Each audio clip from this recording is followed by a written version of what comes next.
are currently in a small employer pool for our miscellaneous and safety employee. But before we went into the pool, we have a siphon liability, which is close to about over 2.3 million together combined. So we have approximately a $15 million liability, the town. Yes, and GSB 45, the town has been under the council direction, have been pre-funding for this year and last year. So I would say we have close to about $1.2 million set aside, but we try to reach, so it's about 10%. Yes, and it was a real struggle, as I remember, for me and Jim to make the city manager fund that PERS liability last year. But there was a real, the city manager did not want to fund it, and it would have been deferred year after year after year as the PERS liability continues to rise. Is that not correct? Yes, currently good business practice, we are setting the money aside, but we have, I think the finance committee later on would be looking at whether we should set a 115 trust. But currently the fund is just being set aside, and we are no way earning even the 4% discount rates that we use in the calculation. Yes, it should be set aside. If it were to get credit for it, it should be in an irrevocable trust. Right now, it's not. Things like the JPA, the library, have it in an irrevocable trust. Certain other towns have it in an irrevocable trust. So we do not get credit for it, which means we can always, some council, whatever, can reverse it. But at least it's there, and we account for it on our balance sheet as setting it aside. There's one way for the train to pass. And with regard to PERS and its statement that it believes it would earn 7.75% on its investments, how many people actually believe that that's going to come to fruition? That is a debate. It depends on which camp you're on. Mm-hmm. Most people do not believe that that is going to happen, do they? Personally, more a conservative investor, I would probably say, that's my personal opinion, would be 6% if it's kind of great that I would probably be using. The town also gets substantial, has in the past received substantial ERAF funds. Those are excess tax funds that come back and to the tune of hundreds of thousands of dollars. But there's absolutely no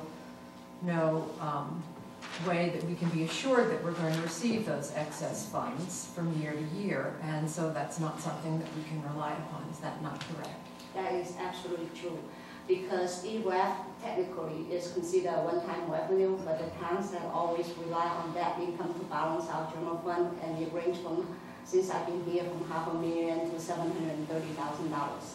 And now with the property tax, there's still a lot of appeal going through the system, including our town.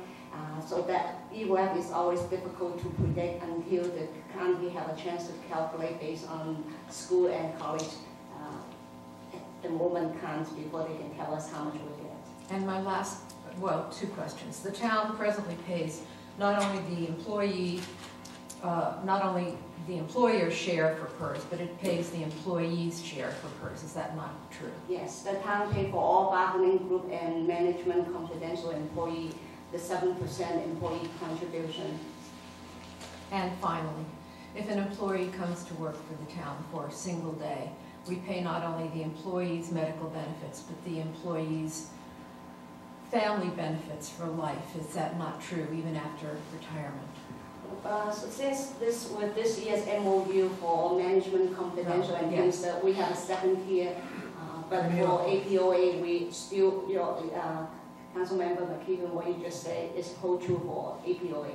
For life, for the employee and for all members of the family. We, as a council, have the authority to hire a city manager and a city attorney. We recently hired a new city attorney in order to cut down on legal fees. Our city attorney has a wonderful contract which provides unlimited service to the extent he can provide us with his services at a set cost, so that our, I'll call them roving legal fees, which tended to escalate in the high hundreds of thousands and kept going up year after year, should end. However, we have other expenditures that continue to rise. And getting back to what this council can and cannot do. For years, certain members, including myself, have been plagued with the claim that we micromanage the government. And to the extent a government is not doing what it should be doing, and perhaps is being, in one's estimation, mismanaged, sometimes one feels that's necessary. But if you hire a person to do a job, and the person is doing it well, and one believes that the person is doing it well, and on behalf of the town, and one's constituency is a leader, and doing what is needed to be done for the town in the best interests of the town's people, then you let the person alone. And I believe that is what John Danielson has been trying to do for the last 4 or 5 months. I think he has agonized over every decision he's made, and I have absolutely seen no reason to micromanage him. I think in the 10, 11 years I've been on the council, I don't know that we've had a better city manager.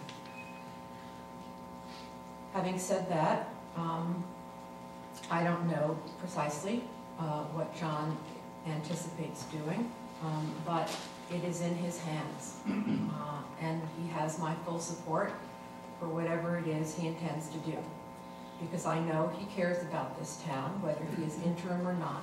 He cares about our budget, he cares about the townspeople, and he cares about his reputation and what he is doing for the best interests of this town. And so, John, whatever you need to do, you have my support. I know you will take a lot of grief for whatever it is you do. And I hope that to the extent you have that grief, that people are at least honest about it and recognize what it is you're trying to do and have the wherewithal to sign their name. Good luck, and good luck to the town. Thank you. Louise, we also have some liabilities, potential liabilities that we don't know the size of at the end of the year relative to our trash contracts. And we have a demand from Allied Waste for something like $385,000 as a result of the recology and the fact that we did not raise the trash rates enough, in my opinion. The last time we checked, we could also have substantial liabilities at the end of the year to recology. Have you any idea how much these could be? No, I don't. I mean, my understanding is they could be over $500,000 and probably closer to $750,000, depending on the negotiations that we can make. So these are other potential liabilities. I would say that in the last period, I have spent a lot of time with our interim city manager. I've been very, very impressed with the way he has handled everything. I believe that he will be using a scalpel in anything he does, not an axe. And therefore, he has my complete support, just as Councilmember McKeithen says. I've now had the experience, not necessarily in the council, but in town with 3 other city managers, and I would say that we have by far the best city manager that I have seen of those 3. So, John, you have my complete support to do what you can using your best judgment, and I know you will do that. Do we need a motion? You can, but We don't. I don't think we need to do anything. I think that the purpose was informational only. All right, thank you. And because, let me go back and say, Mr. Mayor, California cities tend to fall into 2 categories with respect to how you make comments at a special meeting. If you put the words public comments, then people can really, they assume they can comment on anything, because that's the usual language, kind of the safe harbor language for cities. They are entitled to comment on anything that you talk about before you act. So if you were going to make a motion, you would have to open it up for further comment. And so when I said earlier that you had to restrict it to essentially public comments, I was assuming that there would be an opportunity for the public to comment before we close the meeting, in case they wanted to talk about So it. you're saying we don't need a motion? You do not. All right, thank you. If there are any other public comments, I'd be happy to listen to them. And otherwise, John? John Ruggiero, Stockbridge Avenue. Speaking to the police department, I don't know the expertise of the building department of those, but I can say that I know the expertise of the police department. What we need, and I guess possibly following the lead of San Francisco and other cities, I speak of San Francisco because I was the past president of the Veteran Police Officers Association. There are 1,000 members.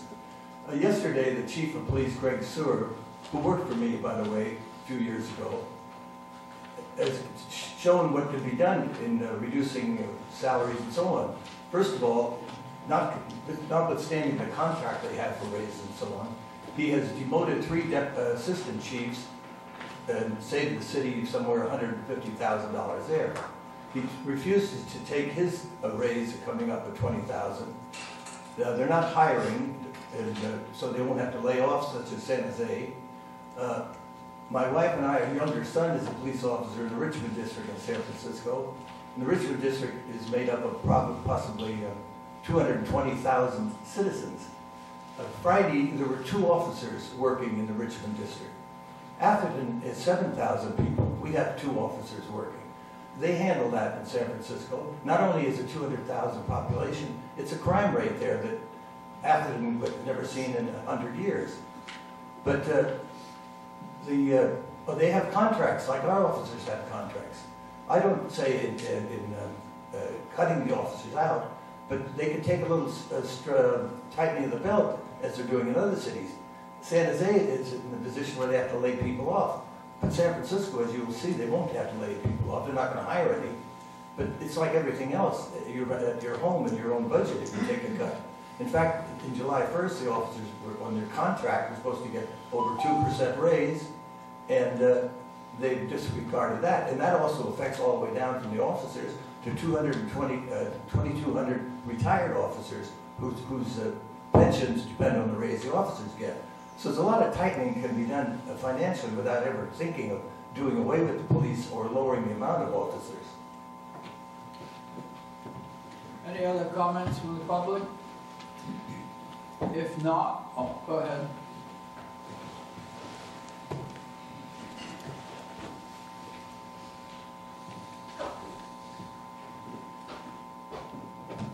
Here with John Troster, 82 Bellbrook. In the presentation, I've seen nothing that has to do with the building department or anything else that has to do with any other departments. For instance, which department is creating the most deficit? So without that, it's really hard to look at your figures, although they're very nice. Very hard to look at that and make a decision on what you're actually going to do. Or if there isn't a savings. If you're hiring a contractor, what's the cost of these contractors? If you're hiring a contractor, I'm sure they have pensions that you're going to have to fund, and it's going to come through the cost of the contract. But nothing's been presented here. So it would be nice to, I hear you're going to act quickly, so I suspect that the decision's going to come in days rather than months. And I'm not sure whether the citizens of Atherton are going to have the facts and data to understand why you're doing what you're doing. You have a retired Marine. I thank you for your service. I'm a retired Army guy. He's one of the few good ones, and I'm just one of the masses. But as a Major General, I commanded a division, and I had engineers, and I had 12,000 soldiers, but I did have about 500 or 600 contracts. And we went through to figure out what the contracts made sense and what didn't make sense. And that's the other side of it. Is it just the planning department, the building department that's up for contracts, or is it the contractor